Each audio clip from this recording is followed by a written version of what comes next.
J.K. Dobbins and Pat Surtain. Things are a little bit different, perhaps, than maybe what was expected. What's changed for both of them? That's what we're going to dive into on this edition of Denver Football After Dark. Stay tuned.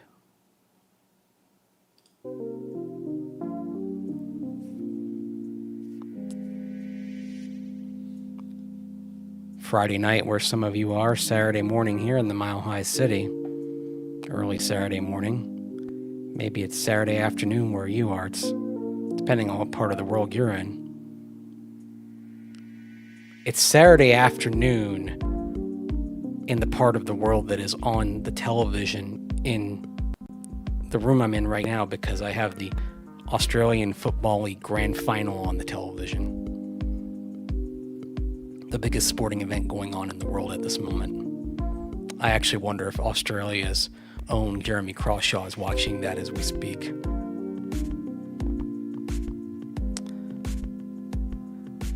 But anyway, you see Pat Surtain and J.K. Dobbins there. J.K. Dobbins, what's changed for him perhaps is here only 3-4 weeks into his time as a Bronco, he's become quite the leader on the team. Quite the locker room presence, more than just a running back. And for Pat Surtain, well, he's getting the ball thrown in his direction a lot more. And as we learned on Friday, it's actually by design. That was something that Vance Joseph revealed on Friday when he answered questions from those of us in the media here. Howdy. Denver Football After Dark. I've got a little Rockies on. I was watching the Rockies game Friday night. Interesting little stat there for the Rockies. They are at the cusp of having the worst earned run average for a starting staff in the history of Major League Baseball. Thank you, C.J. Nitkowski, for putting that into the public sphere. Got a little worse with German Marquez and his performance on Friday night. And yes, I was watching. Can't get enough baseball even with a bad team. Anyway, so J.K. Dobbins, more than just a running back, more than just a guy who's carrying the freight. First of all, he's carrying the freight perhaps probably even more than was expected. I think we all thought 1 and 1A, a timeshare between him and R.J. Harvey. It's really becoming J.K. Dobbins as RB1 and everybody else kind of filling in behind, at least for the moment. At least as long as J.K. Dobbins stays healthy. And that's certainly the big thing with J.K. Dobbins, is him staying healthy, because that's always been part and parcel of the J.K. Dobbins discussion.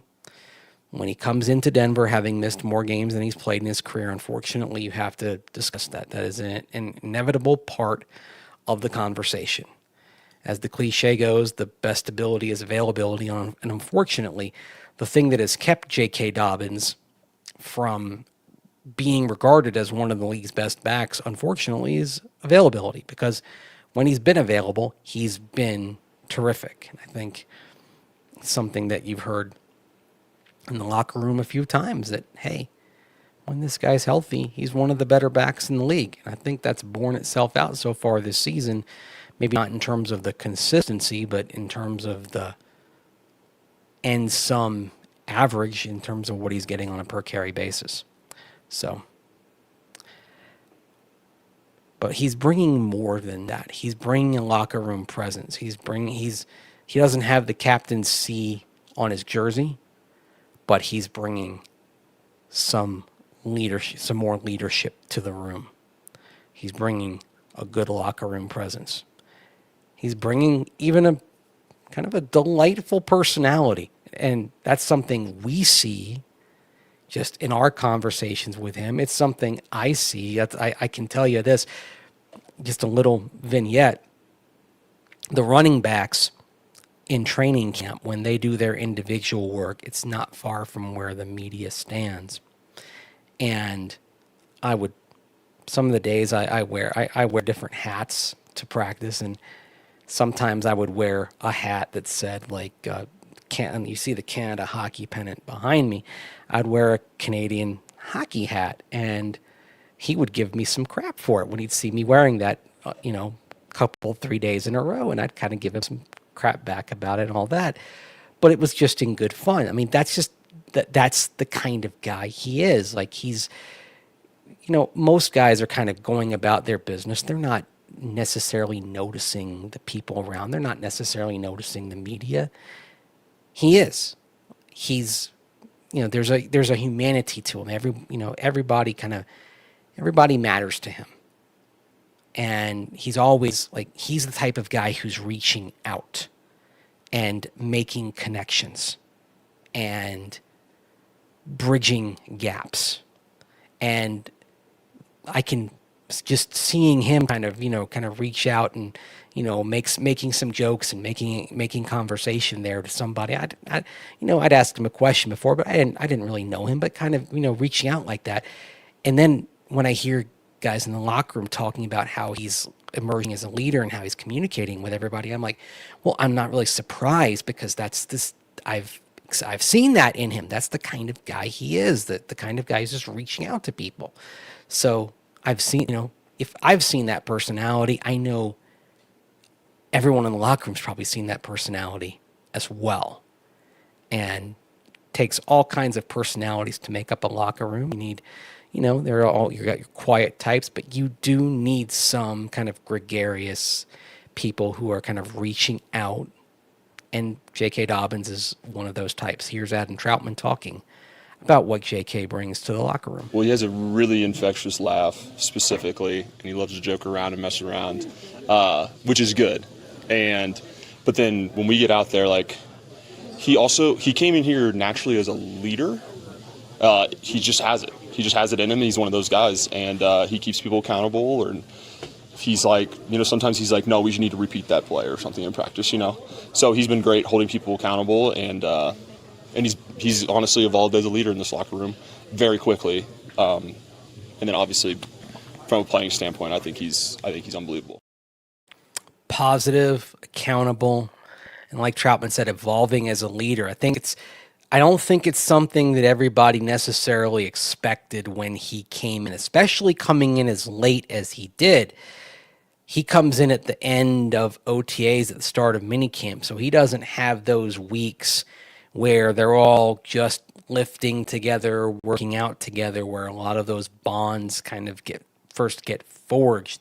He comes in at the end of that, and yet here he is emerging as one of those leaders in a very short time. It also, I think it's one of the things that's to the credit of those who put together this team, because one thing that Sean Payton and George Payton have done a pretty good job of is being mindful of trying, by and large, to bring in not only the right players, but being mindful of personality fit with the team and fitting within the culture they're trying to build. I think sometimes they probably do occasionally sacrifice skill in some way, skill and performance for personality, but they understand that part of having the team they want means accounting for that in terms of what they bring in. It's not necessarily about having the best pure football players and the best athletes. You need the right mix of people too. And I know this is probably not something that everyone wants to hear, because I think there's a lot about Alex Singleton per se, because I think, and I see the comments, I know there are a lot of people that want him out of the lineup, but there are things that he brings that go beyond what he does in terms of the skill set. And yeah, the skill set is probably diminishing at this point.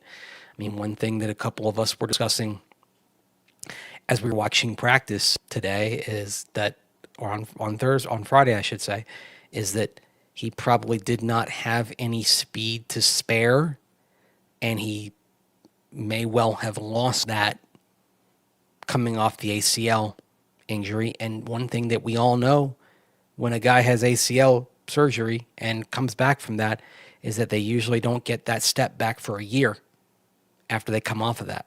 And he did not have that speed to spare to begin with. But there are some things he brings in terms of being a leader, and also being the guy who can help everybody in the front seven get set and identify things pre-snap. So that I think is a reason why he's still in the lineup, especially also with no Dre Greenlaw and no Drew Sanders available right now. So but these are things that end up mattering in terms of team construction. It's not necessarily about just simply the fastest player, the quickest player, height, weight, speed, all that type of thing. I mean, just an example of a team that for years tried to be constructed on height, weight, speed. It was the way Al Davis tried to construct the Raiders, especially in the last 15 years or so of his life. I mean, you look at some of their draft picks that they had in Davis's final years running that team, and they would pick guys that were just okay. Well, this guy had a great 40 time.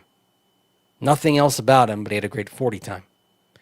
If you saw a guy with those sort of attributes, oftentimes we would say, oh, that guy's going to be a Raider, and often he would be a Raider. They weren't especially mindful of personalities and how they would all fit together in a locker room. And it was one of the reasons why you always saw the Raiders. They would have certainly they'd have players who were skilled enough, athletic enough, but it was always a team that never seemed to mesh well together. And I think that was one of the reasons. I think the only years in the last 15 years of Al Davis's life that they really had things together were the years when John Gruden was coaching, and then the year after John Gruden left when Bill Callahan got them the Super Bowl with basically John Gruden's team, the one that he left behind. So basically John Gruden was able to cover up for a lot of deficiencies that were there within that organization. So anyway, I think Drew Sanders has the size, just can't stay healthy. I would say Drew Sanders probably has one more shot here, and that is when he comes back from this current injury. This is his chance that he's got coming back here. And if he can't do anything with this, assuming he comes back later this season, if he can't do anything with that, then I think you see the Broncos go fishing in this coming draft for a linebacker, for a pure inside linebacker. With him, of course, he was that hybrid guy, inside outside. The last time they took a pure inside linebacker was Nate Irving. Drew Sanders was sort of the hybrid. They were trying to figure it out with him. I think you'd probably see, if they can't get it with Drew, that you'd probably see them go for a pure off-ball type of linebacker, maybe as early as round 2 in next year's draft. So anyway, Denver football after dark. Appreciate you guys joining me here. And you're right, Robert. They don't ever draft an inside linebacker, at least not early. Ever since Nate Irving, it's a part of it was for a while there. They trusted their ability to get inside linebackers from other means, like Dane Trevathan, 6th round, Brandon Marshall. He was available, and they were able to put him on the practice squad. Todd Davis was a waiver claim. they were able to find guys through other means, and they trusted their scouting pretty well. Josie Jewell, 4th-round pick. So when you've got some positions nailed in terms of your ability to find guys, you figure, okay, I don't have to go get that position early. I can go through other means. That's probably not the case with inside backer anymore with the Broncos, so they may have to use some higher draft capital on the position going forward.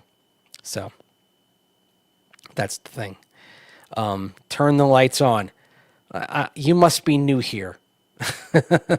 That's not the vibe we're going for on the late night show. The lights are always down a little lower when we do this, and unless I don't have the capability of getting the lights down low. So that's just how the late night show is, my friend. So the lights aren't being turned on. Sorry. So, all right, Robert, it's a late night shift. Eric asking, any inside linebackers standing out? Too early to ask that because I'm deep in an NFL season right now, so I have not really started to study the inside linebackers just yet. So I can't really. Some others may have some, like right there, Mike may have some answers, but I haven't really started to go through all of them yet, to where I could really tell. And I would always say also, like, at this point right now, both when I'm watching college football, most of what I'm watching is more regionally based. So I've seen, say, less of some conferences than others. I can probably tell you more about, say, ACC than SEC, for example. That's why. And we get later in the season, I start catching up. So,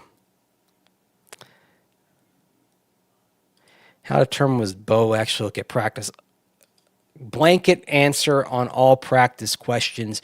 We only see individual periods of practice once we get into the regular season. We don't see team periods. We don't see 7-on-7. And in fact, in the last practice of the week, usually on Friday, this week on Saturday, we don't even see the O-line and D-line in practice anymore. So we see very little once you get into the regular season, and then they close it off. So observations are extremely minimal in terms of what we see. I appreciate all the questions about practice, but unfortunately, those are not questions that I'm going to be able to answer based on observation, because all we're seeing is guys do pat and goes and guys doing individual work. So there's really not much to be gleaned from that except how a player is moving through drills. So Evan Engram is moving well, so I'd expect him to be just fine, and he's had 2 days of full practice, but that's probably the limit of what I can share in terms of observations based on what I've seen. So anyway, why did they struggle? They're running the ball early in the game. O-line not getting a push. I'd say that, and also I think you see some part of it is also you see defenses that focus on taking away short to intermediate across the middle, which is why you sometimes see boxes that tend to be a little bit more cluttered. This has been taking away short to intermediate passing game. This goes back to the back half of last year. It's part of why I think Bo Nix has not been able to get in the same kind of rhythm, but it's also affecting the run game as well. This is something where, again, until you see the vertical and outside passing game get going on a more consistent basis, you're going to continue to see that until I think there is a truly successful and consistent adaptation to that. So it's something you face until you face these things until you prove you can beat them. So that's kind of the name of the game. When the Broncos are at their best is when they're on rhythm, and for the last several games going back to last year, we have rarely seen the kind of rhythm that has truly been a hallmark of Sean Payton's offenses when they've worked. So why no Mims in the backfield this year? That's a good question, and I think you have a partial answer there on Troy Franklin kind of gobbling up some reps as well. The thing that I think is interesting is that Mims in the backfield unlocked him last year, and I think unlocked his confidence. And it was the intentionality of the handoffs and getting him in the backfield that allowed him to flourish. Again, like, it's different getting him the ball on a handoff versus getting him the ball when you're going through your progressions. Like I said, the intentionality is kind of the word that describes it best. Of course, last week, there were opportunities. They were close. It was also very interesting on Friday when Joe Lombardi was talking about some of those opportunities in the passing game. And he was talking about things like, the receiver adjusting to the ball in the lights. And I thought that was really interesting. It's like he was trying to almost go through some calisthenics to not put the blame on the quarterback. That was kind of interesting. So anyway,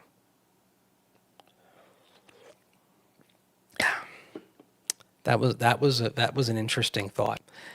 Asking this, someone said, I would ask Mase to ask Sean if he's looking at edge depth to experiment with inside backer, but don't want him to get his head bit off. I mean, the thing about it is, like, we made a point. I did, Cecil did last week, made a point of trying to ask, like, just how is, specifically asking coaches, even asking Alex, like, how do you think, ask him how he thinks he's coming along. And I know Cecil asked Vance Joseph how he thought Alex Singleton was coming along last week. So just to kind of say, okay, what do you think of his play to this point? So part of it is when you ask questions in the way that you hope will get a constructive answer. I don't believe in asking questions for confrontational show. There are some who do, that are trying to create, some out there that are trying to kind of create the confrontation. They're trying to create antagonism. That's not the way that I believe in going about things. I'm trying to ask a question that will hopefully get an illuminating response. And sometimes you get more than you bargained for, which actually brings me to the other part of this, of the topic on the show here, which is what's changed for Pat Surtain, because I haven't gotten into that yet. And I want to, because this is actually part of a question that I asked Vance Joseph on Friday. I asked him about Pat Surtain being targeted more than last year, because last year Pat Surtain was targeted 3.25 times per game per the Pro Football Focus data. The last 2 weeks, Pat Surtain has been targeted 7 times a game. Certainly that changes things. It changes, certainly the quarterbacks, for example, they're working with more of the field. If it's a case where, okay, we're not throwing to Surtain's side of the field anymore, now you're looking at the whole field. So there's that whole thing of, okay, when you've got a corner who's kind of locking down one side of the field, it can say, okay, the quarterback's field, range of field is a little bit more limited, and everyone else is the rest of the defense can kind of focus on that part of the field, and then you got one lockdown corner over here is taking care of the other side. I think you think about that with Pat when he was in man coverage. You go back to Champ Bailey back in the day. You know, the old cliche, 2/3 of the world is covered by water, the rest is covered by Champ Bailey. Champ would take care of like 1/3 of the field, it felt like, and leave the rest of the other 2/3 for the rest of the D. Champ was an incredible luxury over there on that side of the field. So I asked VJ about that, and sometimes VJ says a little bit too much. Look, I think all of us who cover the team really like Vance. He's classy. He's very forthright up there in the way he answers questions. But sometimes he'll give you probably more than he needs to tactically. Like last year going to the Baltimore game, he basically kind of revealed the game plan heading into when he was up there on the podium. Anyway, he talked about basically what the philosophy with Pat Surtain is and what they're trying to do this year. Here's VJ. Well, we're forcing it there. They have to do that. And if they don't do that, it's going to cut half the offense in half. That's the plan that we have on our side of the ball. So they have to throw the ball to Pat on occasion, obviously. And when they do, I expect Pat to make the plays. He got a couple of targets last week. He got a bunch the week before. So we'll see. But that's the plan each week, to push the ball to Pat. Trying to push the ball to Pat. That's very interesting.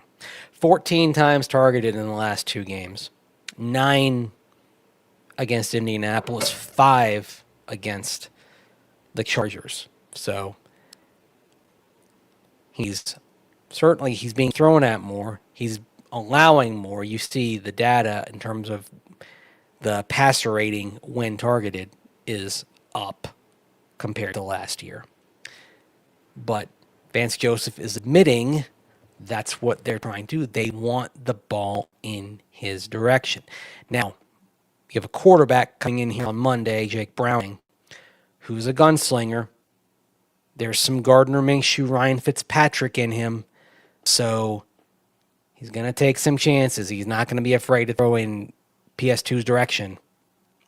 So there are going to be some opportunities.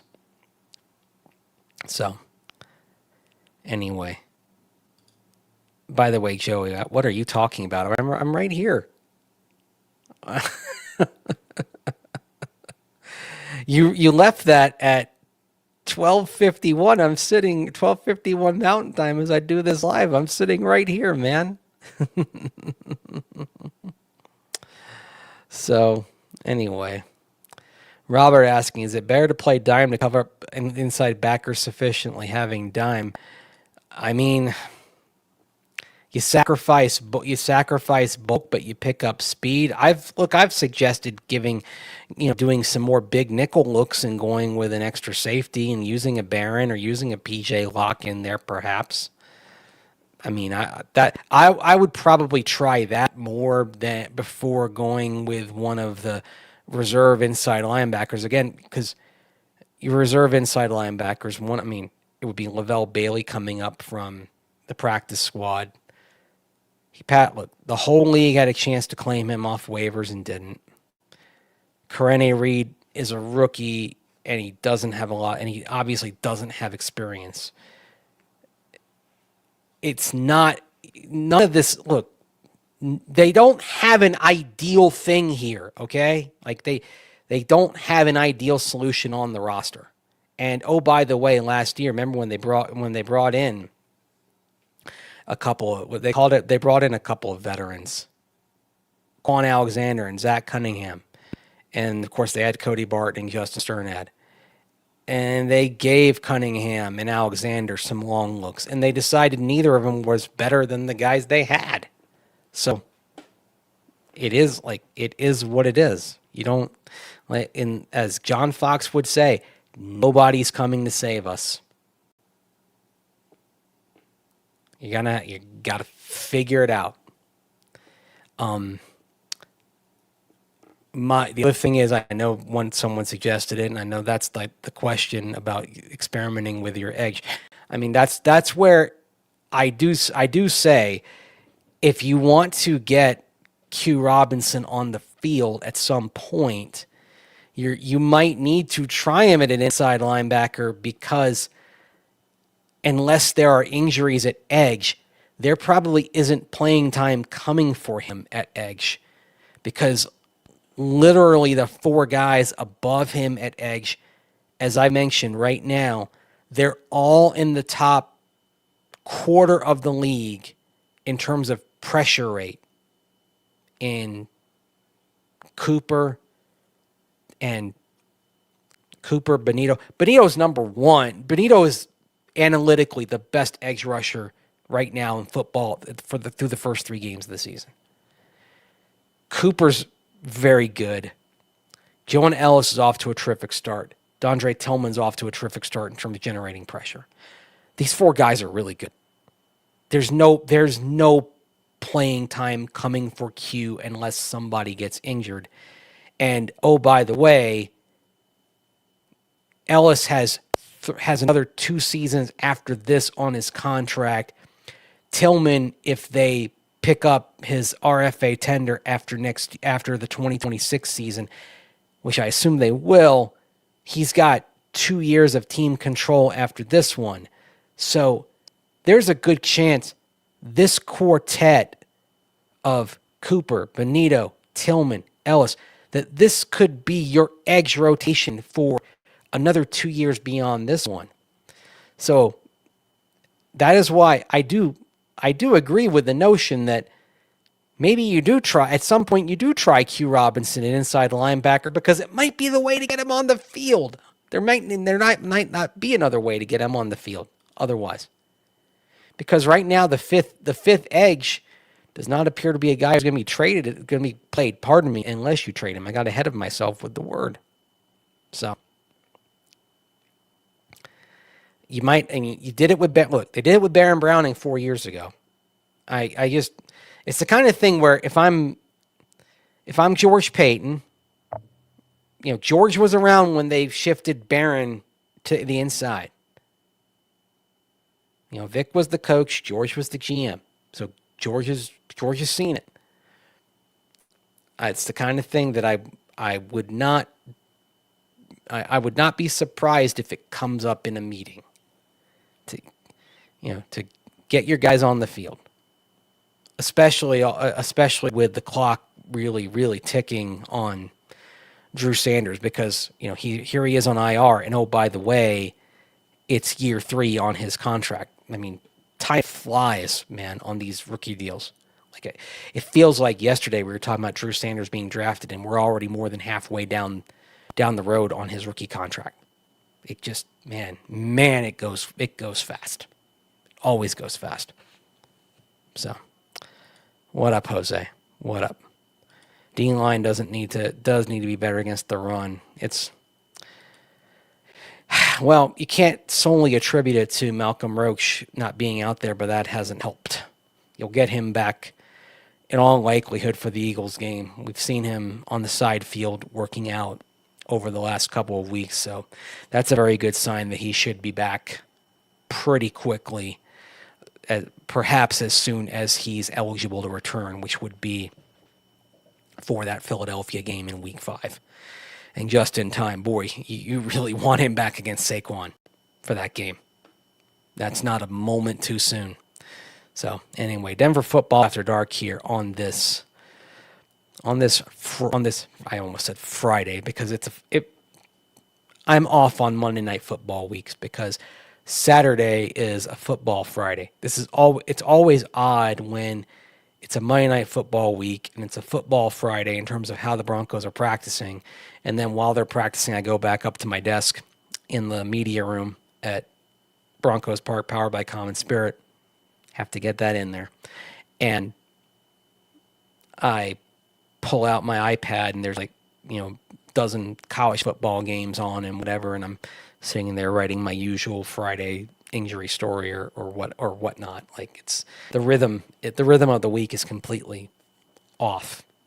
So that's why I sometimes get my days wrong on a Monday Night Football week, because I get so in tuned with this. So believe me, I'll tell you this right now in terms of things I would do. If it were Mase GM would be saying, how about trying Q at inside linebacker? Because He had a great camp. He had a terrific preseason. And it's a shame that he's not playing. Just like it's a shame that Savion Jones isn't out there. You know, you look at this draft class, and Savion looked good this summer. Q looked good this summer. And they were 3rd and 4th round picks. These weren't low draft picks. These are, mid-round picks are usually getting jerseys on game day. And they just happen to be at positions where you have some depth. And I guess, I hate this. I hate to say it. I hate to do the thing here, but this is kind of where you wish you'd maybe drafted a tight end that was still on the board. I don't know. Or Rondé Gadsden. Sorry. Did I do that? Oops. My bad.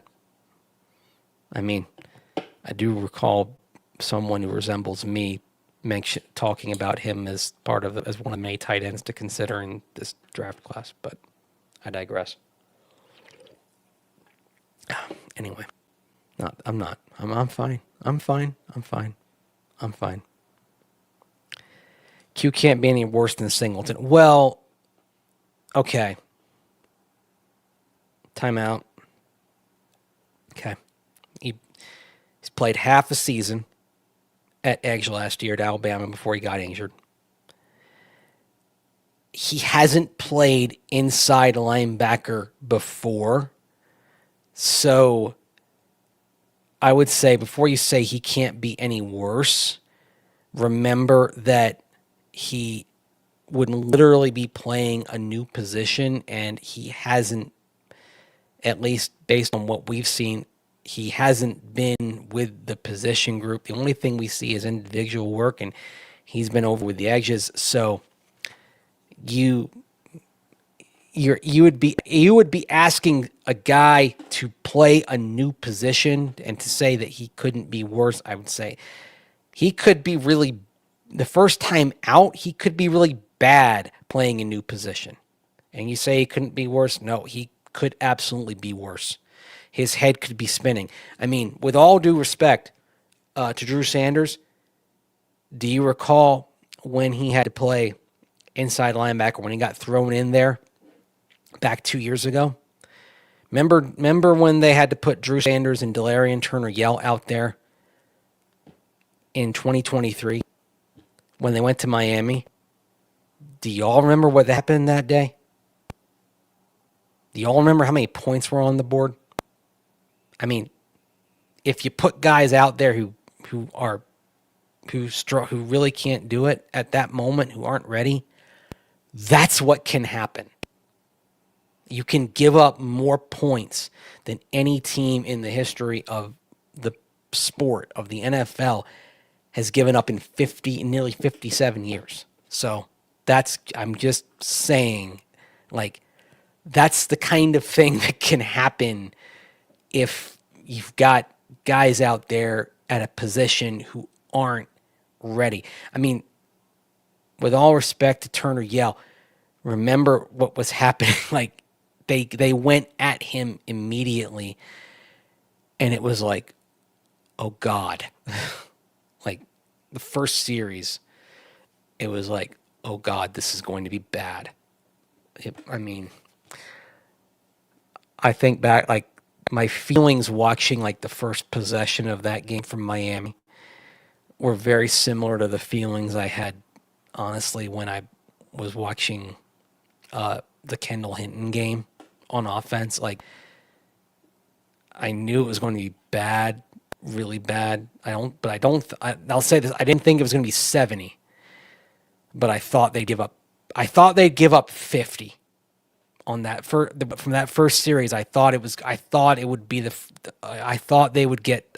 Miami would get to 50 that day, but I did not see 70.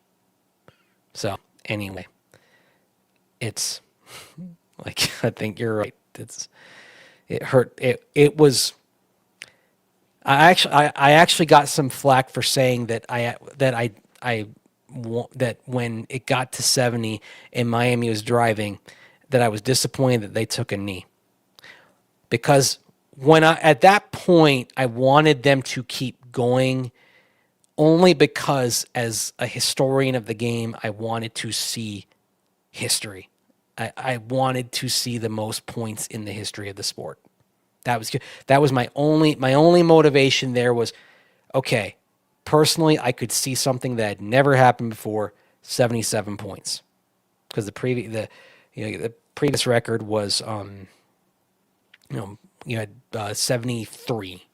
It was the Chicago Bears in against Washington 1940, 73 to nothing. And frankly, that team probably deserved to give up 77 that day. It was awful. But it's always darkest before the dawn, and it got better after that. And I think it's but boy, I got shredded for that by some people. I'm glad y'all understand. Any thought of bringing Hufanga in the box cover backs? I mean, I would be surprised if that has not come up in meetings at some point, because he can cover so much ground and because his instincts are so good. But at the same time, you bring him up, are you sacrificing something on the back end? And also the range he has, because he can read things so well and because he can cover so much ground, do you necessarily want to sacrifice that? That's the only thing. So, Rusty, Miami should have went for it. The players earned it. Yeah, and it's also, one thing I'll say, Rusty, is like these are pros. Like there are no, it's not like college or high school where you've got like, okay, they're just kids. You're trying to protect, some feelings and all that. In the pros, it's like they're grown-ups. They're adults. They're getting paid for this. And they're getting paid to go start to finish full 60 minutes. I actually thought in some ways it was more humiliating that Miami called off the Dogs at the end. That they took pity. That, to me, taking pity in a professional game is actually kind of the most humiliating thing of all. And actually, the Kendall Hinton game, Sean Payton and the Saints called off the Dogs toward the end. They took pity on the Broncos. That game could have been much, much worse than 31-3. But the Saints went into full pulling back the throttle, running down the clock, just trying to end the game mode on that. So, anyway, so long as Huff doesn't body slam the running backs. Yeah. I thought VJ had a very good answer when I asked him about Huff's penalty, and I asked him specifically about kind of, you want guys to play clean, but you don't want to lose their aggression. And what he said was like, that you want to be mindful of that. But he also made the point, which is very fair, that Huff getting called for unnecessary roughness in that hit was a reaction to Pat not finishing earlier on Quentin Johnston. That play and Pat not playing to the whistle. And that's what VJ said. Pat needs to play to the whistle, and he didn't. That Huff kind of going a little bit over the top there was a result of earlier in the game, Pat not finishing on Quentin Johnston and Johnston breaking free, and then the reminder going out, okay, everybody play to the whistle, and then Huff being a little bit too aggressive there in the end, and then the result being what it was. Kind of sometimes you can have a case of overcompensation. I think that's sort of what happened. So he wasn't concerned about that. What he's concerned about are offsides, neutral zone infractions, that kind of stuff. The preventable penalties, the discipline penalties. That's offense, defense. That's the sort of stuff. That's when Nick Benito said VJ's talking about being exact. That's what he's talking about. You're hearing that from the offensive guys. You're hearing that from the defensive guys. That is the message they're hammering into them all week. Details, exact, over and over and over again. Manny, I don't need to ask about that because we're hearing that all the time this week. That doesn't need to be asked because it's being answered before it's being asked. So I appreciate what you're saying, but no need to ask. No need to ask the question when the answer is being given unprompted. So anyway, when are the Broncos going to have a 100-yard rusher this season? I like it. I like your answer, Eric, on Monday. I mean, there's proper respect being given to the Bengals, as you should always respect your opponent, but it would not at all surprise me if the first 100-yard rusher since Latavius Murray, gosh, oh my gosh, it's been a while when I say the name Latavius Murray, that the first 100-yard rusher since then comes on Monday. It's been way, way, way too long.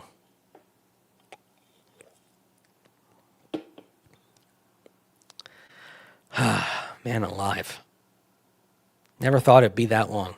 Could you imagine back in the salad days of Mike Shanahan, the Broncos going 2 full seasons without a 100-yard rusher? It was notable if they went a month without a 100-yard rusher in one season, let alone 2 full seasons. I mean, that's wild. So, it's gonna it'll change. Dobbins will probably change it, and the thing is, what'll happen because we're seeing these explosive runs, and we've already seen a big time explosive run from J.K. and we've already seen RJ go 50. There's going to be a game where one of these guys has like 11 for 105, and you've got a 40 or 50-yard run that's boosting their tally, and they nudge over 100 because of the big run. That's why I think you'll see a 100-yard game coming very, very soon from one of these guys. So, anyway, with regard to the running game, is the O-line the issue? If you go by the data we're getting, the O-line is not as effective run blocking. They're down to 13th in run block win rate from first last year. It is one thing to consider that they are not as effective. Now, that being said, they're 4th in yards per carry, they're 8th in rushing yards, but they came into this week below average in success rate and EPA per play. Both of those things, of course, are measurements of consistency of the running game. They're getting yardage, but they're getting yardage in clumps, so it's not a consistent running game. What you want is a consistent running game. You want to be able to get that consistent 4 and 5 yards per carry, and we still have not seen that. That's what's missing, is the consistency of this attack. And maybe you'll see that on Sunday. And the thing is, if you can get a consistent running attack, maybe that's the point where Sean Payton starts to trust it and use it more often. It's sort of a chicken and egg thing, right? You need to keep with the run to make it more consistent, but you need to have a consistent running game for the coach to trust it to a point where he sticks with it. It's the conundrum, baby. So, the other thing also, as they're incorporating these zone concepts, I know it's broken record, but I've said you basically have to give this thing half a season until you can really judge it.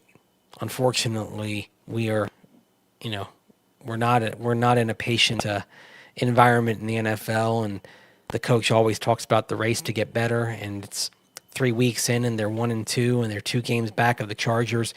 and the head coach has never been a part of a team that's come back from a losing record in the first 4 games to finish with a winning season. All 5 of his losing seasons have come when his teams have started 1-3 or worse in their first 4 games, which is probably why he obsesses over the race to get better, because he knows that, I'm sure, that all 5 of his losing seasons have come when his Saints and then his Broncos in 2023 were 1-3 or worse out of the blocks. I'm sure, he's probably perfectly aware of that, which is why I'm not opposed to people calling this a must-win, because the history of Sean Payton's teams says this is a must-win when they're 1-2 going to week 4. The history reveals that. So I'm okay calling this a must-win. I don't think last week was a must-win. It was a different scenario. But as was said in the movie Draft Day, we live in a different world now than we lived in a few days ago, a few hours ago, a few minutes ago. There you go. There it is. So, something tells me we're all going to feel much better about this thing on Tuesday than we do now. But that's Tuesday. That's not today. You just have to wait for it. You have to be patient. You have to wait and see. I still say you can see 5-3 from here. Maybe you have to squint a little bit, but you can still see 5-3 from here.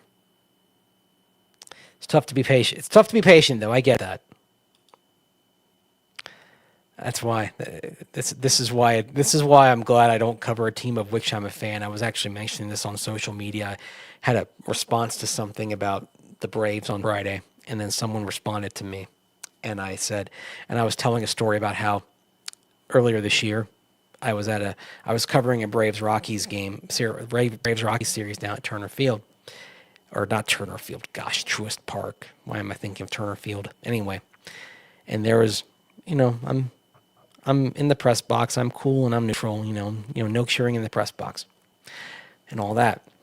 And then there's one moment. It's in the 7th inning of a game, and reliever's getting shelled. And at one moment, just a bad pitch goes. A couple of runs come in, and I just say that under my breath. I'm just muttering the F bomb, and I take my pen and I just kind of wing it across my desk, and I've got an open window in front of me, and it bounces off, and it kicks up, and it nearly goes out the window, and it barely does, and it just bounces back inside. And I'm thinking back to myself, man, that thing came this close to sailing out the window into the stands and hitting somebody. And it just told me, like, that's the problem with me. If I covered a team of which I was a fan, I'd have that little burst of emotion getting ticked off when something went wrong. It's why I'm better off covering a team in a sport that to which I don't necessarily have an emotional connection, So I don't know if I could cover the Atlanta Braves, even though I have a lot of institutional knowledge of them, because I'd be churning every game like that. I'd be even in a game in the middle of June, I'd be like a ball of emotion. So, and actually, some of y'all may have seen on the video that I posted a few days ago, I've got a little Dale Murphy sticker on my computer. I've even got like a Sean Payton Bo Nix sticker that one of our viewers had made for Cecil Lammy and I. I appreciate that. So, anyway. Did I go to the All-Star game this year? No, believe it or not, I've never been to an MLB All-Star game. And it's actually, I've got sporting events on my bucket list, but All-Star games actually aren't really on my bucket list because they don't mean anything. I mean, I've been to a World Series. It's the one, you see it on the wall. I was at the '07 World Series right here in Denver. One of the most fun experiences of my life. I still recall when Matt Holliday hit the home run to get Rockies back within 1 run, and given the excitement of Rocktober and the momentum of that thing, thought the Rockies were going to come back and win Game 3, and alas, it didn't happen. So, it is what it is. My favorite NFL team. I mean, my first team was Washington, and then over the years, Tampa Bay supplanted it. I think the big thing with Washington was like when Daniel Snyder kind of did his malfeasance that kind of took out any emotional connection that would have had over the years. And now it's like I have a lot of fond memories of being an NFL fan. But like I've said, once you've covered it for a while, you have memories of fandom, but you don't really have the emotional connection. Really, just doesn't exist to the same degree. So, updates on Frank Crum: still developing. Won't play unless you have at least one injury at tackle. Frank Crum is a long-term play for the Broncos. Would not at all surprise me if with Frank, he literally ends up signing a contract extension in a couple of years without ever having even started a game. But if you heard the way Sean Payton was talking about him several weeks ago, about the teams inquiring about his availability, about how they believe in him, I think there's a long-term plan that involves perhaps Frank Crum becoming a starter in 3 seasons. And I could see a future where Frank Crum succeeds Mike McGlinchey as the starter at right tackle eventually. But not today, and not even next year. But someday down the line, could see that happening. But Frank Crum, it's a very much a long-term play on taking the length. I mean, you can't coach that size, and you can't coach that length, and you can't coach that athleticism. He's got all three of them, and he's, as they say, country strong. It's just harnessing it.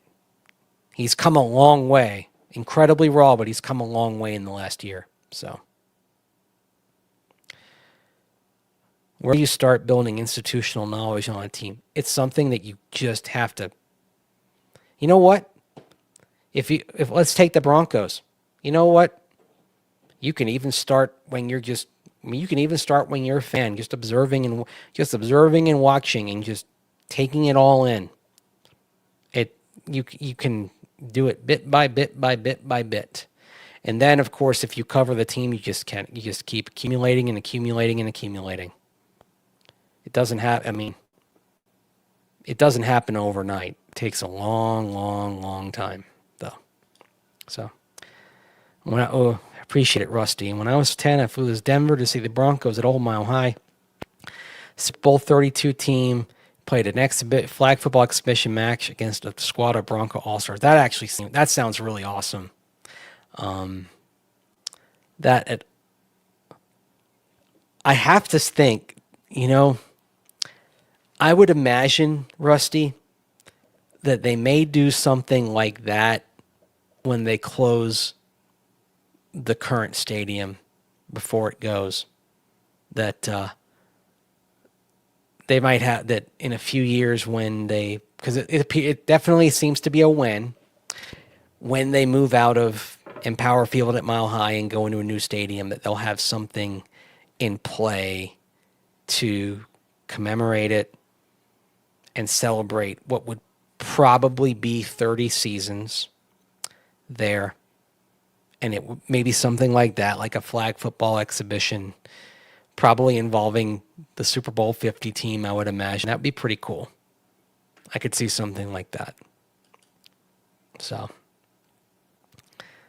I'd not be surprised about that. I get like that it was an open air stadium, but I get that they want it to be a huge venue, but I like the idea that they're talking about of having it be open as much as possible.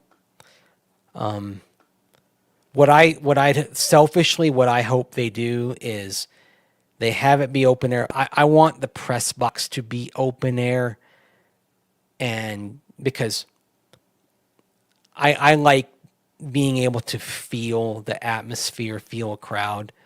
And look, when it's really foul weather, they're going to close it. And that's fine. So it's bad weather, they close it, everybody's comfortable. And then the rest of the time it's open. I enjoy games far more when I can feel the intensity of the crowd. It's why I like covering games in Minnesota, open air press box. I like covering games in Las Vegas, open air press box. It's the same thing that they get when you go over to England. All the press boxes are open air. I love that. I used to love covering games at Jack Murphy / Qualcomm Stadium in San Diego because that was an open air press box. I like being able to kind of feel the intensity of a game. Most baseball stadiums, they keep the press boxes open during the games, and I love that because I feel more a part of it. And I like being able to describe the atmosphere, and I don't feel I can do that as well when it's hermetically sealed. So, anyway. Rained in 05. Yep, Broncos-Eagles. I remember that. Todd DeVoe, touchdown through the rain. That was fun. And Robert, I appreciate you, and I appreciate all of you.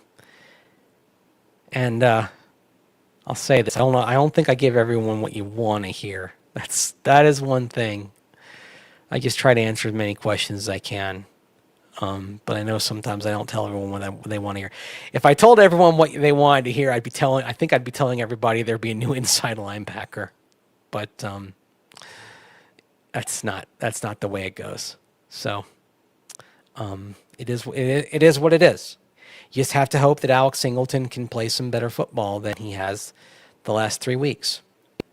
And hope that as he gets back from the ACL injury, he gets a bit more of his feet under him, they can play, they can be a bit quicker, that he can make some more plays, that he can be a bit better in coverage. It's just what you have to hope for. Hope for a bit more from those inside backers. It is what it is. Coming from somebody subjective, what does the local fans need to know from a national media perspective? Where are our blind spots? Okay. Interesting. Man. That's a good question. Because even I'd say this. I mean, even when you watch a team often, even though you're subjective, when you watch a team often, sometimes you can have some blind spots too. It's not just when you're a fan. It's sometimes you watch a team so much and you get accustomed to that. I mean, I'll just kind of give you an example. I covered a lot of Rockies games this year, and you find yourself adjusting your expectations of what a picture is to what that rotation is. You're like, Kyle Freeland gave up, 3 runs over 5 innings. That's not bad. Well, that's not a good start. 3 earned runs over 5 innings is not particularly good for a start as things go. I mean, it might be a Rockies quality start, but it's not a quality start by any reasonable sense of the definition. You know what I'm saying? That's the kind of thing that can happen. So even when you cover a team, there's a little bit of that. I mean, I'll say this, like, you got to have a big picture view on Bo Nix. And I think a lot of people do. I mean, I think there may be a little bit too much panic, but I think some of that panic is driven. I think some of that panic is talk show driven as well. I mean, there were some people saying Jarrett Stidham, which I think is ridiculous. I'd say there's probably more. I'd say probably there's more frustration over the offensive line than there should be. Like, I think that's one thing that I think probably there should be a bit more perspective on. But that is actually pretty common to fan bases around the league. I'd say most fan bases believe their offensive line is worse than it actually is. And that's because there's a natural focus on when their guys get beat. Offensive linemen tend to get noticed only when something goes wrong, a penalty, or when the guy gets beaten one-on-one. That's just sort of the nature of the position. Unfortunately, it's a thing. It tends to be a thankless job. So that's one thing that I think can get lost. Most teams would trade lines straight up with the Broncos right now. Not all, but most would. So I would say that's probably one thing that I think maybe some people in Broncos country get wrong, is that while the offensive line isn't perfect and I think the run blocking is a bit down so far this season from what it was last year, this is still one of the better lines in football. It's still a top 5 line. And I'd say that's one thing that I think is a little bit of a blind spot that I think Broncos country may have, is that the line's probably better than a lot of people think it is. Mike McGlinchey, for example, he's a top 10 right tackle. Garrett Bowles is a top 10 left tackle. You've got one of the best tackle duos in the NFL. And I don't think the two of them are appreciated. They're not all pros, but together as a duo, they're one of the 10 best, probably one of the 7 or 8 best in the league. You're in pretty good shape with those two. I think Ben Powers has put that rough camp behind him. He's doing fine now. So I'd start there. I think that's the thing that kind of jumps out to me.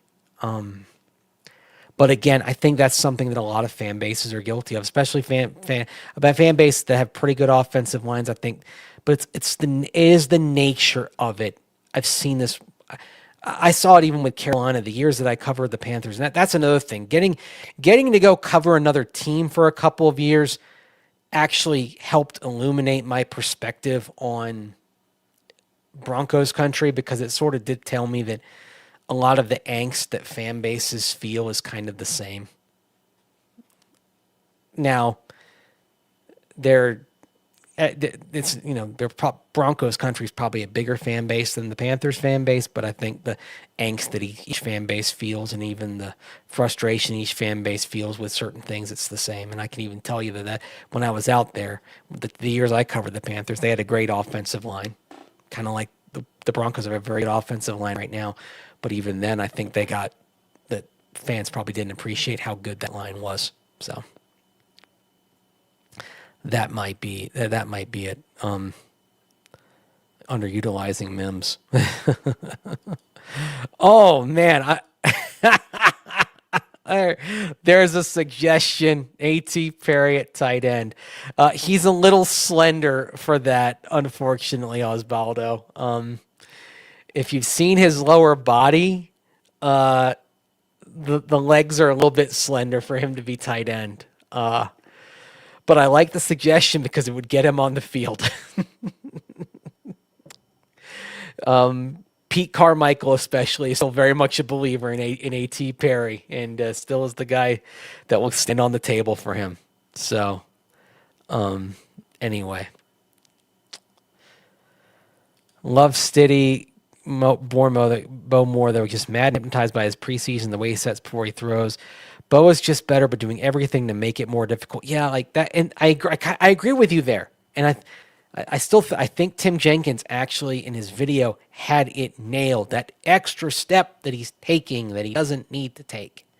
Thought that was perfect. And with Bo, it really is just watch the feet. And I say this with every quarterback. If the best thing I can tell all of y'all, if you watch the quarterback, start by watching the feet.